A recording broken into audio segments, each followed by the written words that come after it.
And if you don't treat me like a soft, little baby girl that I am, then we don't need to talk.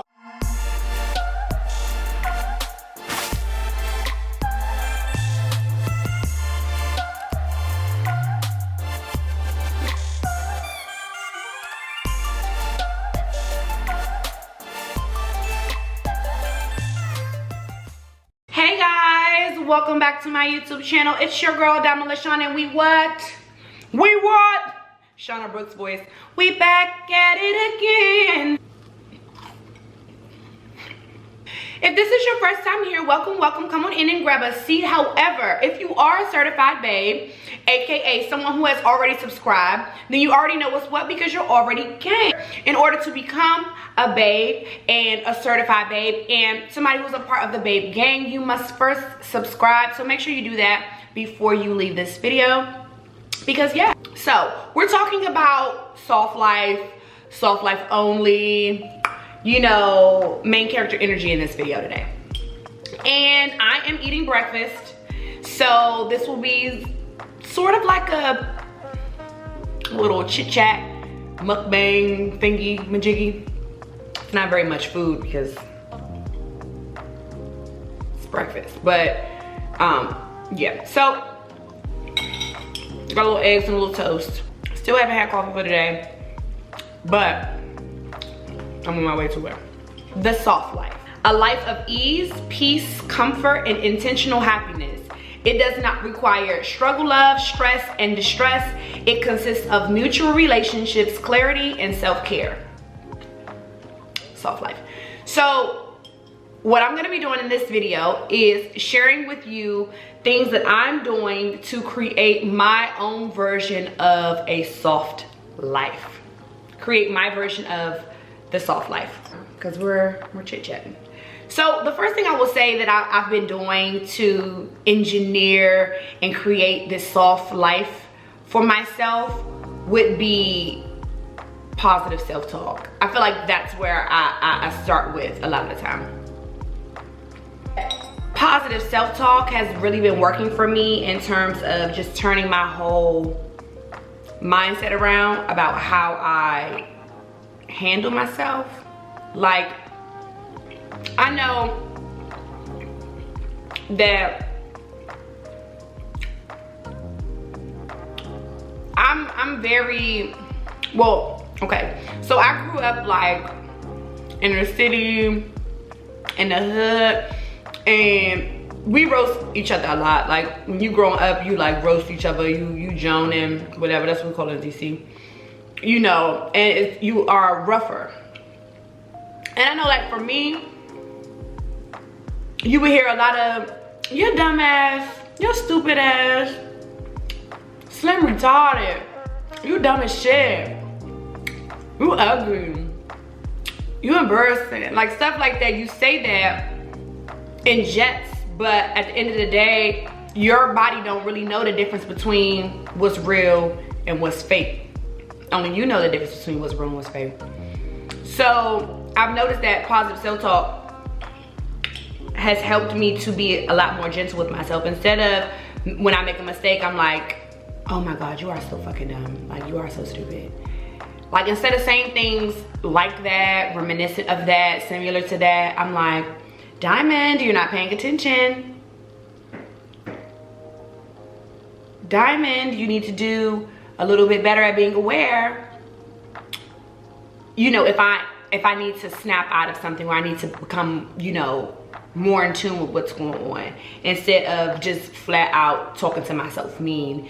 If I look crazy one day, like if I look like a way I'm not trying to look, I just be like, girl, we need to go back to the drawing board, instead of saying, oh my God, you know, I'm ugly as shit, or I just am so terrible looking. I don't say things like that to myself because I'm not gonna allow anybody else to say that to me. So why would I say that to me?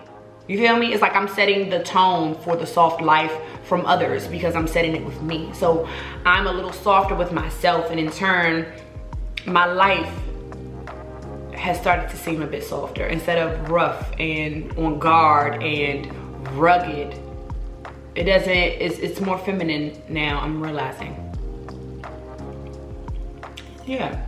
So I would say I started with positive self-talk. I've also been implementing a lot more self-care. And self-care can look a lot of different ways, because I don't care what nobody say, like getting your nails and your feet done is not really self-care. It really feels like an errand. So I wouldn't say, oh, self-care. I would say I'm keeping myself up. That's like hygiene, like not hygiene, but like maintenance, upkeep. But like self-care, like soaking my body, trying to eat a little bit better, drinking water, not engaging in things that's like way too rich for my blood. And when I say way too rich for my blood, meaning like too expensive.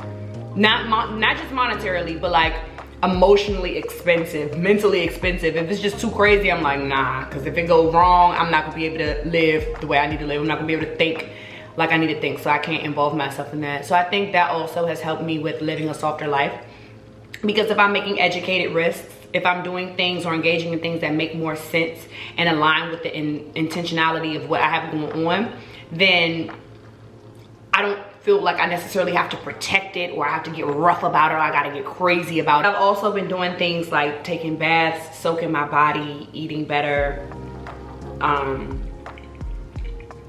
not putting my body in situations that are going to dishonor my body, things like that. I've also been putting on perfume more. I realized that. Putting on fabrics that make me feel sexy more, because it makes me want to honor my vibe. It makes me want to stay in alignment with that vibe. Like, and it just kind of makes me want to uphold that vibe when you get out of the shower and like you put your scent on and you do your skincare and you know, put on a nice robe. It kind of gives you the vibe like, who, me? Of course it's me. Who else would it be? Sort of vibe. Like, so I've been doing that more too. Instead of just throwing on ratty little run around the house clothes or whatever, I've been trying to put actual clothes on, like lounge clothes if I'm gonna be in the house, or at least be well put together if I'm going outside, because it just makes me value myself a little bit more when I feel like I'm put together.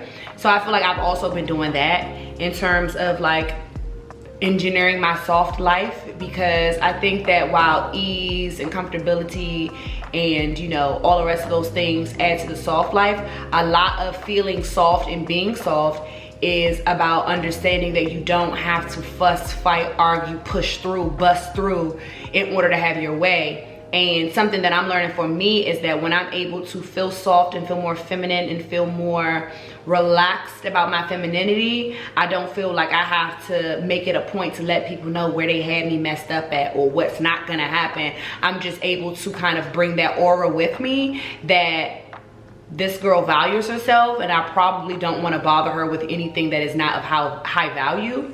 So I've just been working on my personal value.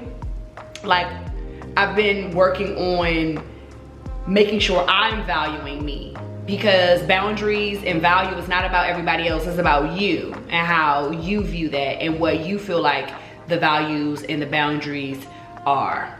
So I've been doing that a lot. You know, speaking softer, because I feel like yelling means that you don't feel like you're being heard. And if you don't feel like you're being heard and you're yelling, a lot of times you probably just shouldn't talk to that person no more, or you should go back to the drawing board about what made you yell, what trigger caused you to not feel heard. Because sometimes it's not the people, sometimes it's us. So I've been trying to talk in a lower voice, like a lower tone, like, yeah, sure, or be softer, or, you know, just kind of be more gentle in my speech. Now, I do still curse a lot, which is something that I need to remove out of my vocabulary, because like I said, I'm transitioning from being a rougher, more aggressive woman to learning to bask in my femininity and learning to actually realize that I don't need to use harsh speech to prove a point or to get through to someone. So I've been working on that too, which is hard because mama got a potty mouth. I'm not gonna lie to y'all, but I am working on it, and that's something that I'm doing to kind of help me on my journey to have a softer life. But lowering my tone when I'm talking to people is something that I have been doing a really good job at implementing. So that's another thing. I mean, I feel like, you know, that has a lot to do with it for me. Cause me, I'm a loud talker, cusser, fusser type of girl. I used to be. So for me, I'm learning to utilize some discretion as well. Like some things that I probably would have been okay with saying straight up and straight out. Now I'm like,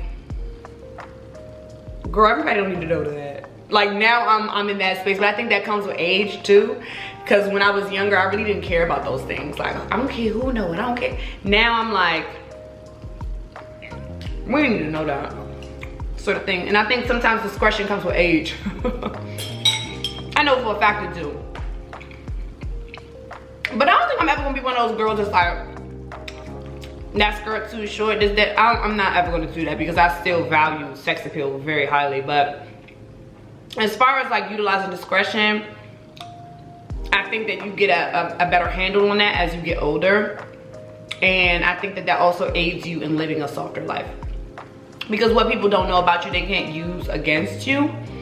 And a lot of us are fighting shame in a lot of ways. However, if people don't know what to shame you for, there's nothing to fight about.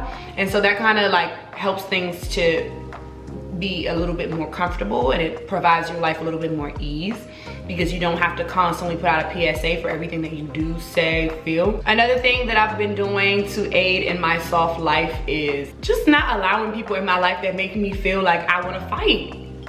Like, for crying out loud, I feel like a lot of us like toxic partners and toxic friends. And we get these people in our life and then we end up fussing and fighting and in a tizzy. All the time telling people, and this is where you at me? No, you're not listening. Ah! That's not easy. That's not soft. So it's really good to get those type of people up out your line of sight, up out your life, because if you don't, then you're gonna still be hard with people that you gotta be hard with. And if you gotta be hard with them, then how are you gonna live a soft life?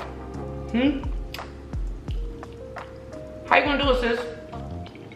So yeah, I mean, I've been doing that too. Like, if you bring out negativity in me every time, and I'm sure that it's just not me and my personal hangups and my triggers, and it's really just you, you gotta go.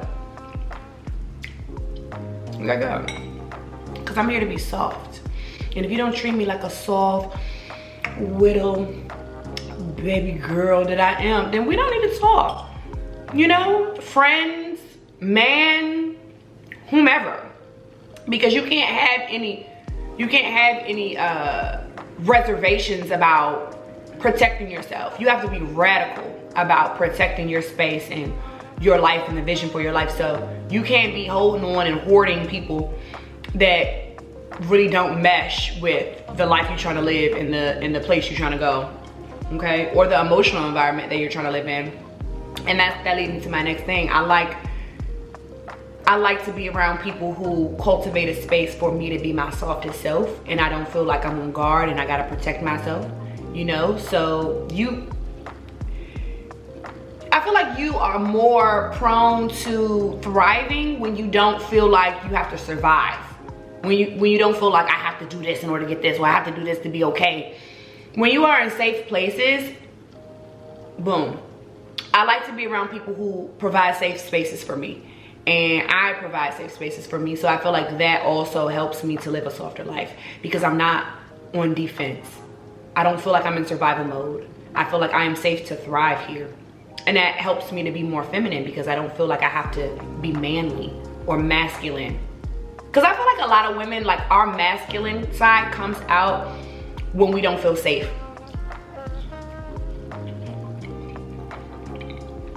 I feel like that's the main part. Because when we don't feel safe, we feel like, no, I have to protect myself. I have to make sure that I'm in this position so that I'm okay to do this. I don't trust you to take care of me. I don't trust you to hold space for me, so I'm gonna do it for me. No, my holding space is good. The lack of feeling safe part turns into a snowball effect of a life that is not solved, child, or very feminine. So I think that's another one. Like, just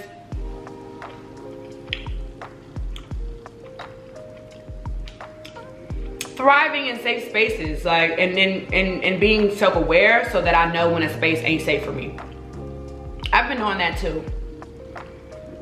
Working on it anyway. I mean, all of these things are practices. They don't just automatically come and they stay and then that's it. So I don't want y'all to think that I just be in here like, and I do this and I do this and I do this and I'm perfect. No, some days I'm like spiral out of control. I just told y'all I cuss all the time and I need to really, really work on that, but I'm aware of it, and these are things that I'm implementing so that my life can become softer. And you can implement lots of different things in your life based on your needs and where you're trying to go so that you can become softer and live a softer, more grand life. Because I think that every one of us deserves that, and every one of us can have that. So that's basically what I'm saying. I think one of the main things that I do that help me to live a softer life is reminding myself that I deserve it, that I'm capable, that I'm worthy. So affirming that to me, like, this is my life and I have the right to be happy and to feel respected. This is my life and no weapon formed against me will prosper. I'm working for myself, so everything's working for me. God is conspiring for my highest good. I am protected. I am guided. The answers are in me. These different things help me to feel more confident. And because I'm confident, I'm not projecting weaknesses or insecurities on others as often. And then also, I'm not jumping into my big scary man mask, my big scary man representative, where I'm like, and this and that, and you ain't gonna do this to me, and I'm not in that space, because I already feel that I can be soft, because whatever it is that I need has already been done and it's already being put together on my behalf. I just have to be walking in that space so that I can receive it, and that helps me to just ease up a little bit. It helps me to just relax a little bit. Like, it's not, you gonna be okay. You know what I mean? Like, just knowing that I am protected at all times makes me feel like I don't need to puff up and do certain things in order to make myself feel safe, because I am safe because I'm protected, and that helps me to feel better. Or when I feel embarrassed or ashamed of something, I make sure that I practice those affirmations and that self-talk to make sure that I'm like, girl, before you spaz out and start acting like you want to fight the world because you don't like that they saw you with your tampon string hanging out your bathing suit, just relax. It's okay. Everybody makes mistakes. I tap into the human side of everything. Everybody has been embarrassed before. Everybody has had a moment where they have been under scrutiny. You will be okay. This will pass. It allows me to not want to spiral out of control and act all burly and crazy, and in turn, as a result of that behavior, make somewhere in my life a little bit more difficult, i.e. having to fight somebody because they're not gonna let me talk to them crazy, or i.e. having to get bailed out of jail because I didn't beat somebody up. So whatever the case might be, it is helpful for me to do those things that I've shared with you guys, because I really want to live a softer life. Like, it's one thing to be a baddie, it's one thing to have all of the things and the purses and the shoes and the things, but is your life really soft? You know, when T.I. said, is you happy? Like how do we really feel? So I'm working on doing the inner work and doing the things on the inside of me that help me to feel softer, so that I can in turn live softer and provide a softer interaction with the people who will interact with me. What are some things that you guys do on your soft life journey? Oh, I've also been lighting candles more than often too. So are you guys lighting candles? Are you guys getting in the tubs? Are you guys putting on your satin, you know, things? I done put some satin pillowcases on my bed and everything. Like, I am working on my house being a sanctuary. What are you guys doing? I'm interested to hear that. Put it in the comments. Make sure you like and subscribe if you haven't done so already. And I can't wait to see you guys for the next one. Bye. Thanks for having breakfast with me.